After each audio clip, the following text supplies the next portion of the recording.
We are delivering 150 Chinese exhibitors here for the first time in East Africa. Cross borders, the risks associated with whether or not you get secure business are always quite high.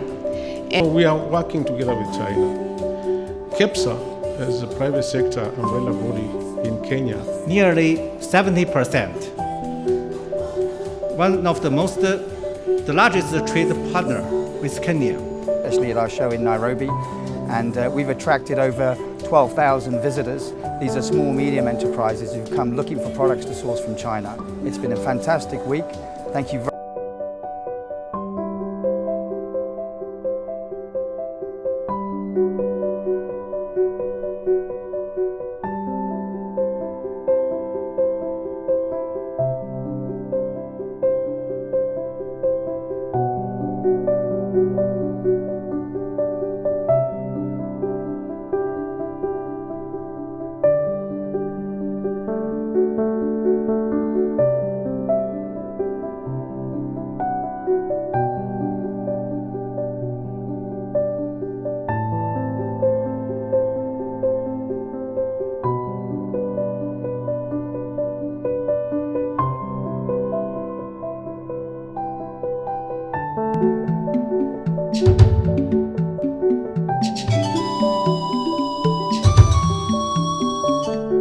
Photo Voice is a qualitative method used for community-based participatory research to document and reflect reality.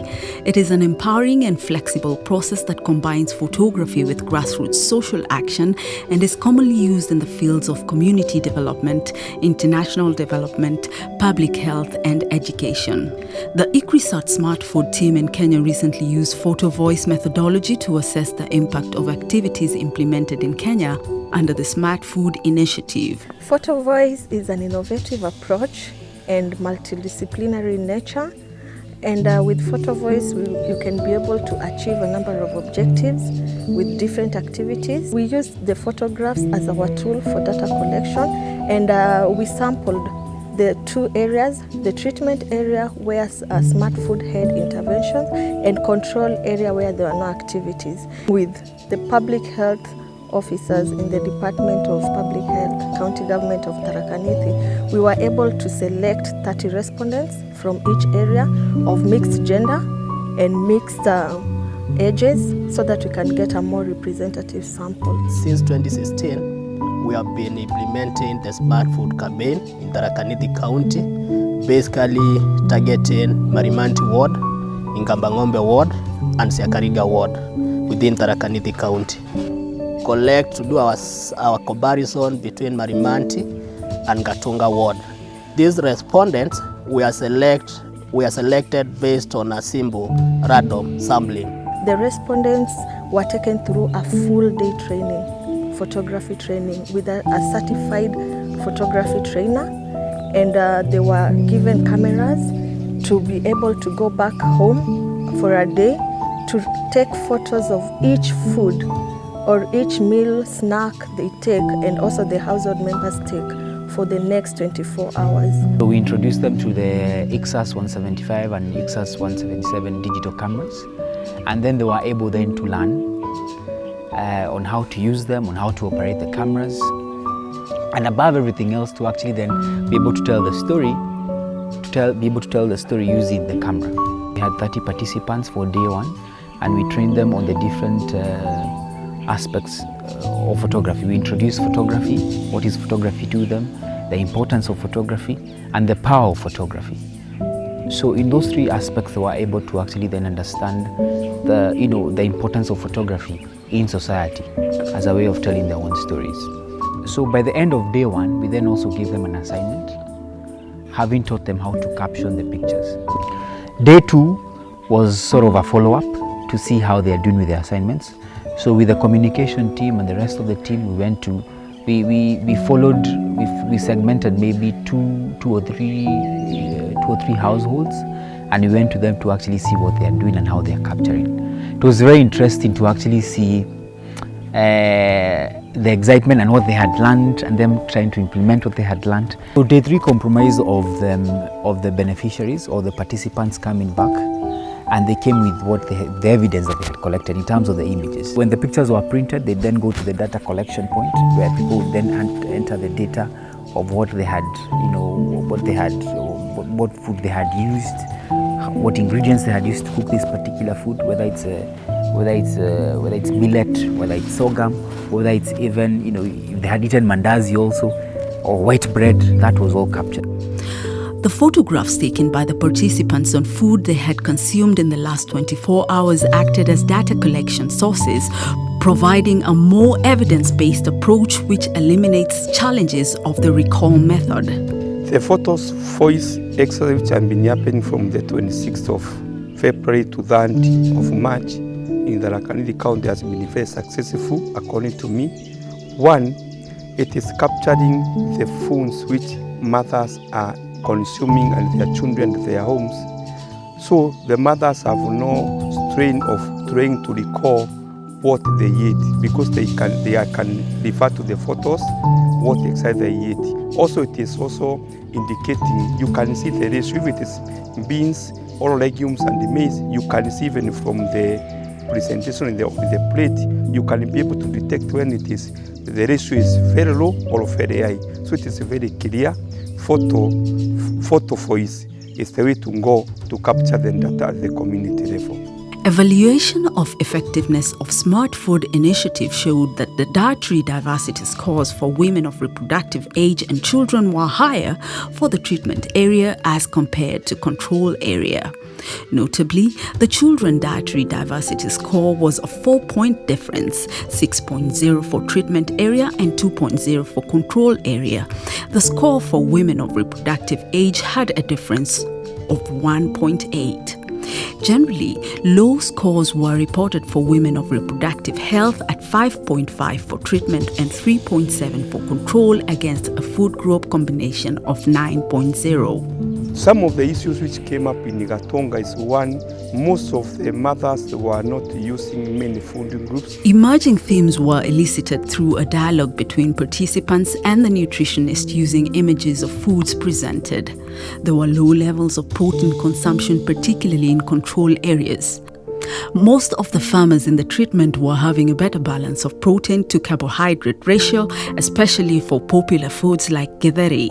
This is unlike in control areas where the ratio was very low. If I compare the Katunga one who are the control and Marimanti one who had been trained on smart food and the utilization of smart food, there is a very great difference in this, that in Marimanti, many mothers were using more than 2 food groups. Example, you find that most of them they are using legumes, that's from the smart food like pigeon pea, cowpea and maize, and also sorghum.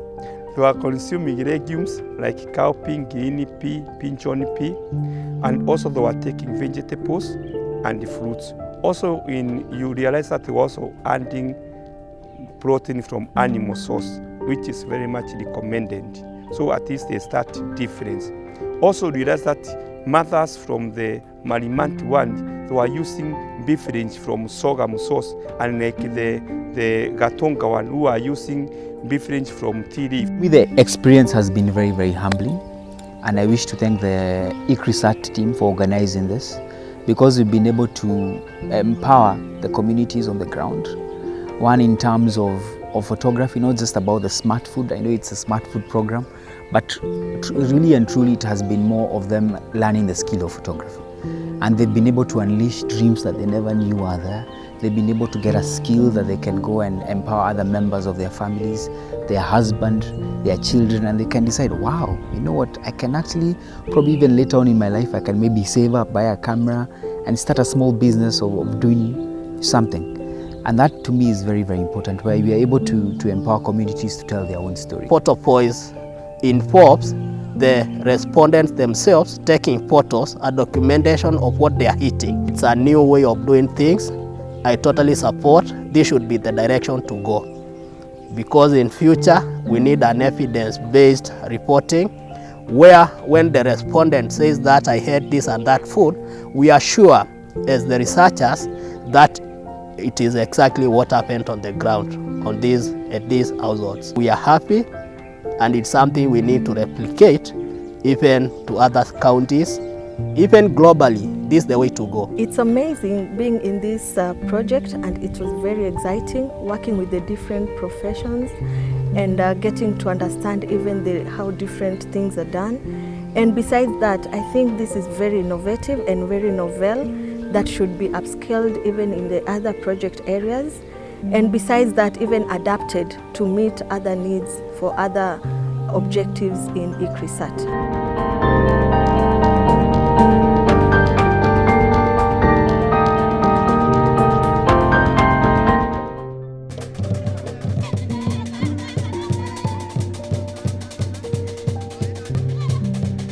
Is one of the forgotten frontiers. But now over as home to the best sandy beaches with high beach soccer, name it. Sand hotel standards have been set, potential investors to build on. We came to realize that 4 billion tons of titanium, rubies, pozzolana, gypsum and limestone. That previously belonged to Rea Vipingo. It previously used for farming Cecil Estate. Another face, unlike before. We have the show, we have the people, we have the labor. Only we need one thing, we need capital.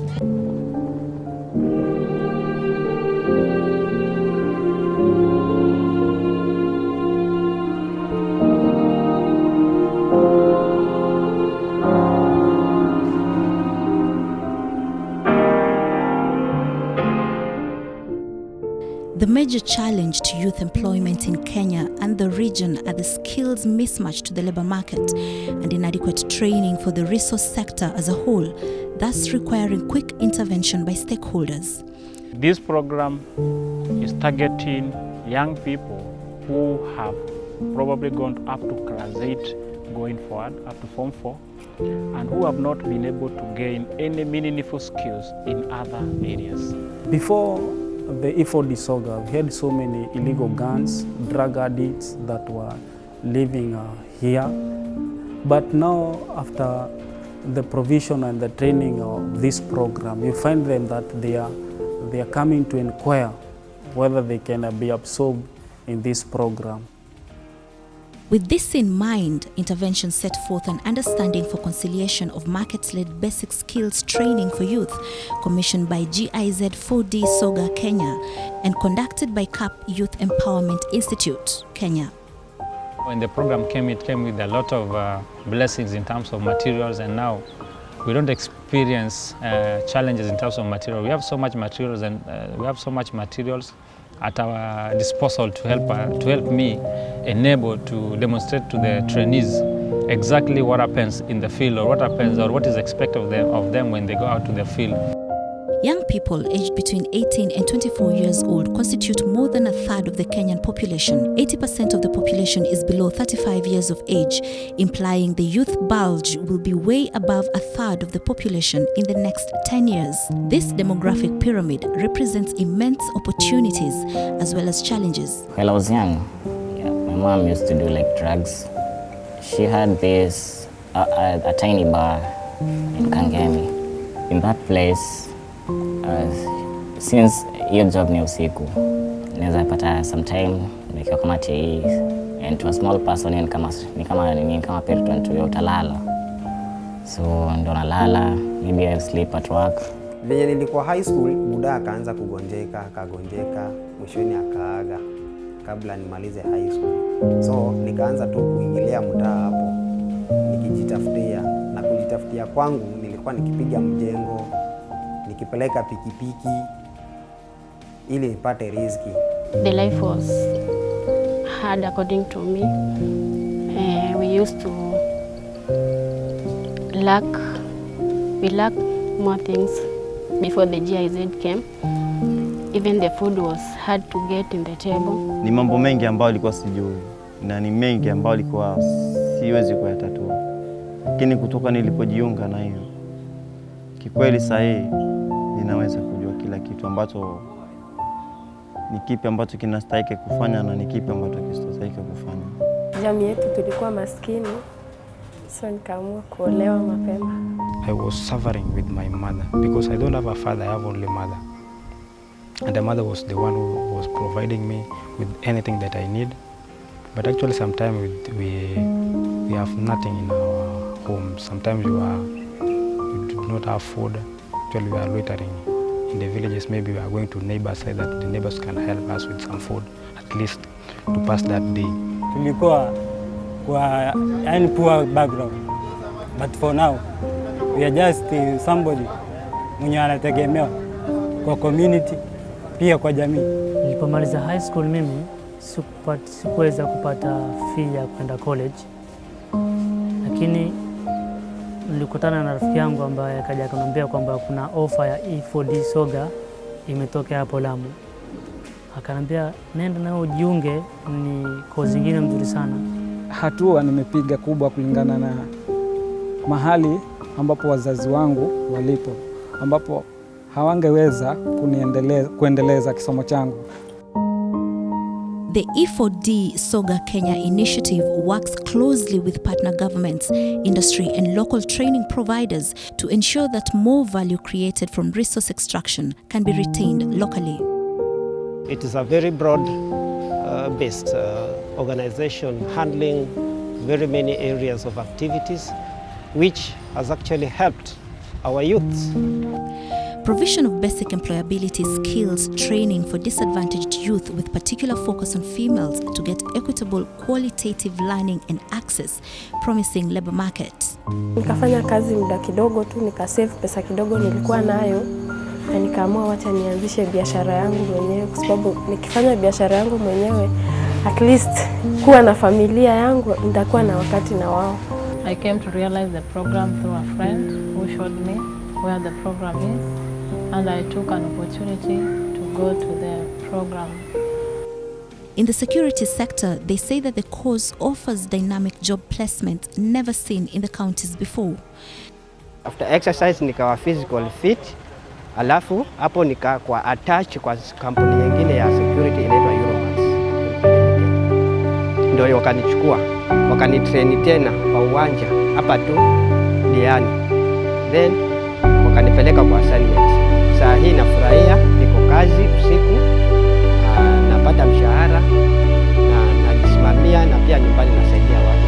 The former students who graduated in the hospitality sector were rejoicing as many hotels in the area offer them good opportunities. Wanisaidia ka gain skills about hospitality. I have the skill right now, the practical and the technical skills. Graduates in entrepreneurship skills are also not left out, as nearby towns offer great opportunities too.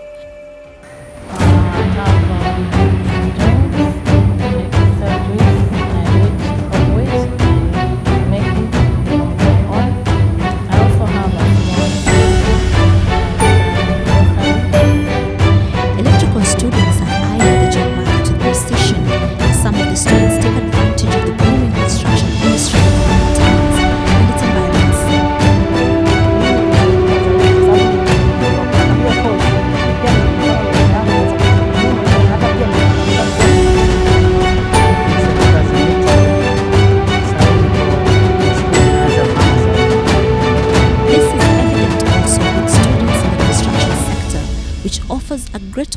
community with the introduction of Lamu Port, Ngamia oil fields, and many more. Kulingana na ujuzi wenye nimepata kutoka kwa walimu, huu ujuzi nitautumia ili unisaidie katika maisha yangu.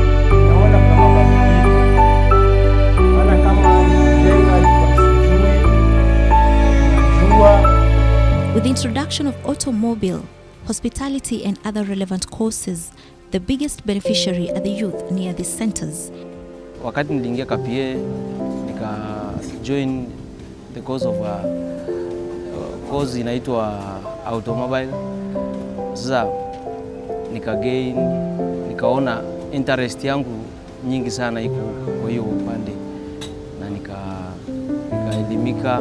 I equip with youth that are from vulnerable backgrounds with skills in automobile, and when stories are told by guardians who are unable to pay for college tuition fees. They say the project has God sent to help them to alleviate poverty in the long term, thereby making life a little bearable to them and their siblings. Nilipata habari hii kutoka kwa mama mmoja wa kanisa letu, akanijulisha kuhusu CAP, GIZ, na nikaingiza mtoto wangu mahali pale. Kwa hakika huo muda wa miezi 3 alisaidika sana, na hata hivi sasa maisha yake yamekuwa na mabadiliko makubwa sana. VTCs in all these locations have benefited so much from the introduction of best model training by E4D SOGA program. I have seen best model being adopted so well in both private institutions and vocational training centers. Our program is based on the best model, and when we do placements or interact in terms of field visit and exposure visits, we explain to the employers the best model, what the best model entails. Before knowing about this best model, we had a lot of challenges. We are happy again with the GIZ because it has helped us a lot. When we partnered with them, they started to help even our students to go for attachment. The program has improved the livelihoods of quite a number of trainees, because I can testify to around 90 trainees that are permanently employed with the security firms that are within the region. The employers are not left out, as they find the alumni very knowledgeable, skilled, and most of all ready to work hard in all sectors. There is a saying that teach a person to fish instead of giving him a fish. Compared to other students, they are always punctual. They don't have excuses. We have never had any case of absenteeism from them, and that's why we love them. I'm glad that the students are actually there to listen to my instructions and also to be rectified where they find it necessary to be rectified. A total of 472 male and 185 females, totaling to 657 graduates, have been linked to jobs. 56 male and 67 females, totaling to 123 graduates, have started their own businesses. Over 150 industries have formed partnerships with the program. 169 mentors have been brought on board. 54 entrepreneurship groups formed and registered across the counties. 829 males and 418 females, totaling to 1,247 trainees, equivalent to 97% of the graduates, have opened individual savings accounts. Katika hii group yetu wenyewe ambao ni fundis wako na chama. So these guys, kama hawa wageni walikuja, tunawa introduce, wanapata nafasi yao, wana earn something. At the end of the 3 months that they train with us, you get at least, most of the students are able to save some huge amount of money, whereby like if they finish the program, they can get some jobs, but still these savings can help them to start up small business enterprises. Wakati nikiingia hapa nilikuwa nalipiwa rent na my mom, lakini baada ya kumaliza sasa nalipa rent mwenyewe, na hata pia kuna pesa kidogo napelekea mamangu. At least at the end of the day naweza save 250 shillings. Na hapo nyuma ilikuwa ni ngumu kupata hiyo pesa. In a day at least I can get from 800 to 1,200, of which I can save some money. They used to say the sky is the limit, but E4D SOGA project now sets the pace for the Kenyan youth in the years to come. Alleviating poverty is key to a development agenda in the country and beyond. I thank the GIZ for sponsoring the program, for making sure that the youths in this area are transformed. It has helped the youths here to grow. And on my side also, it has helped me to grow a lot. It is a very broad-based organization handling very many areas of activities, which has actually helped our youth to get engaged as opposed to being engaged in destructive activities. E4D-SOGA, the game changer of the Kenyan youth, 2018.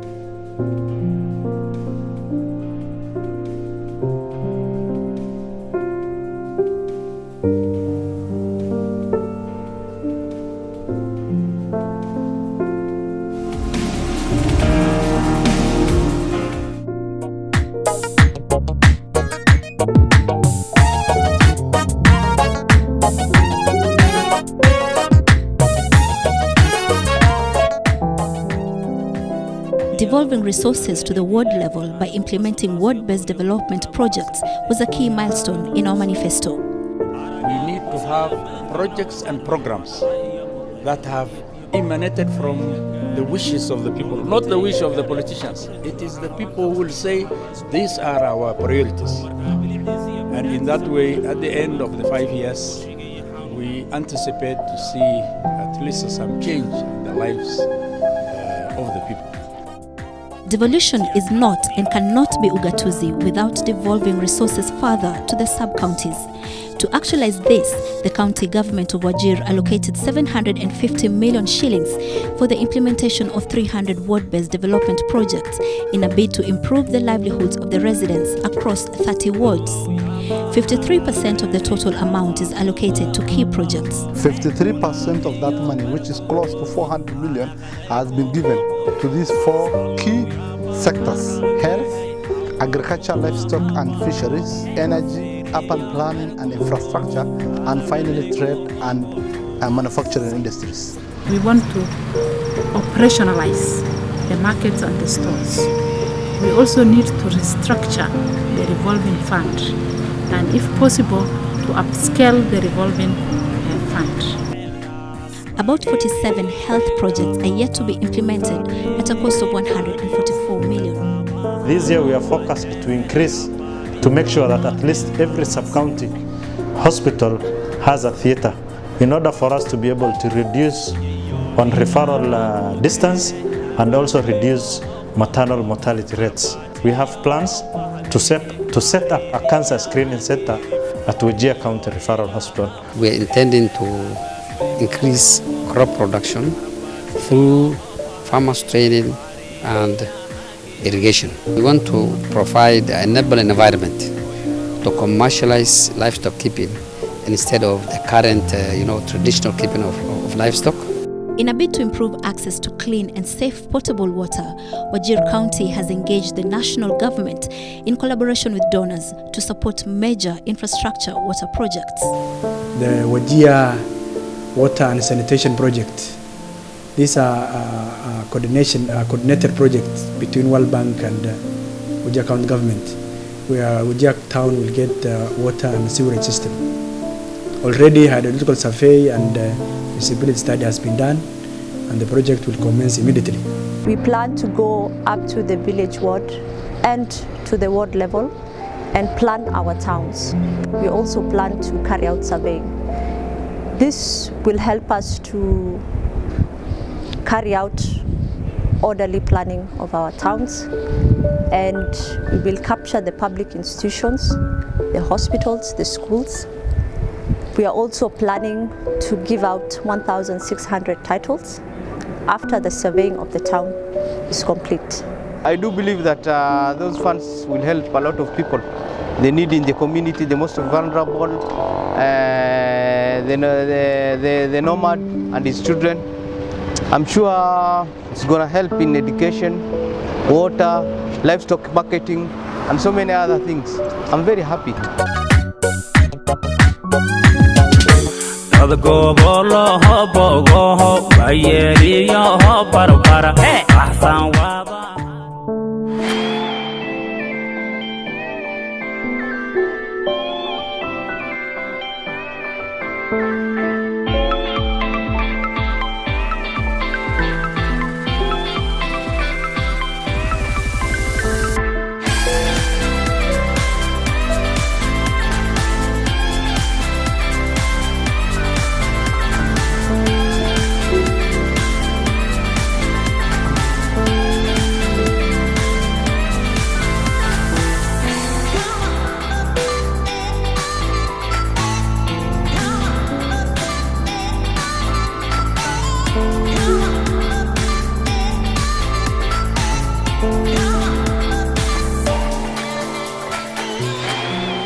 we have 5 different core values. The last of our core values, which is a very important one, is the care for employees, the care for communities, and the care for the environment. And I think through what we're doing here, we show the care for the environment by raising awareness about these issues. And of course, also now we've decided to give this or donate these 3 million shillings through Red Cross for these flooding victims. I think that also shows our commitment for the communities.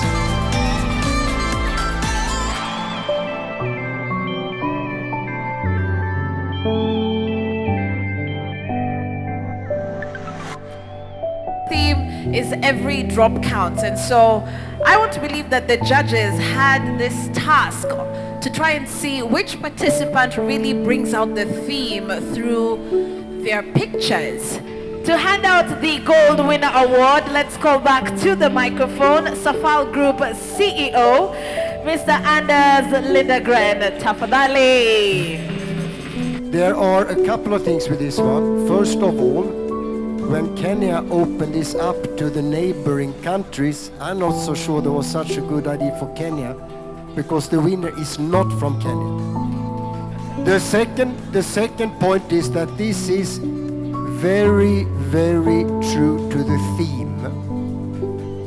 And the theme is every drop counts. And also, it shows a very, very typical African scenario.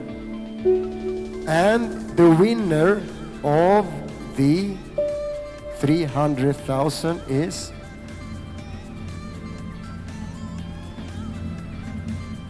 Dennis Msirikale. Hongera. Naitwa Daniel Charles Msirikale. Hii picha mimi nilivyoichagua, maana kulikuwa kuna picha kama 4-5 hivi, lakini nilipoamua kuichagua hii picha nilifikiria ile competition yenyewe inasemaje, which means every drop counts, na nilikuwa naongea na hao vijana kabla sijaichagua hii picha. So na wao wenyewe walikuwa wananiambia story yao kwamba kila jioni wao wanaenda kuchota maji, na kabla ya hayo, kabla ya kuwekewa hivyo visima, before they got the wells, they had to walk long miles for them to get this to the water sources, clean and safe water sources. So finally walipoweza kujengewa hizi wells, hata livelihood yao wenyewe imeongezeka. Kama watoto, they can also be children, because wengi wao ilikuwa ni zimetengenezwa karibu na nyumbani kwao tu.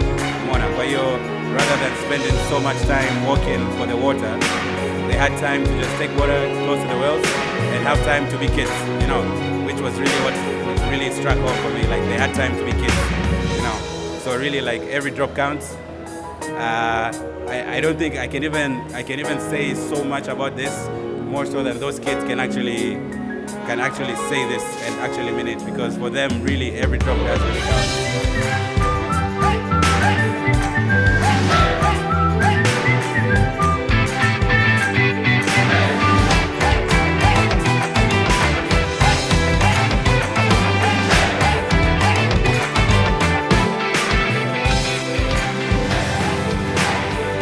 Of a time where across Africa, everybody will think about planting trees and not cutting them, conserving water and not wasting it, taking care of wildlife and fauna and not abusing it, because this earth has been given to us by those who came before us. So we have a responsibility right now to bequeath a better earth to those who will come after us.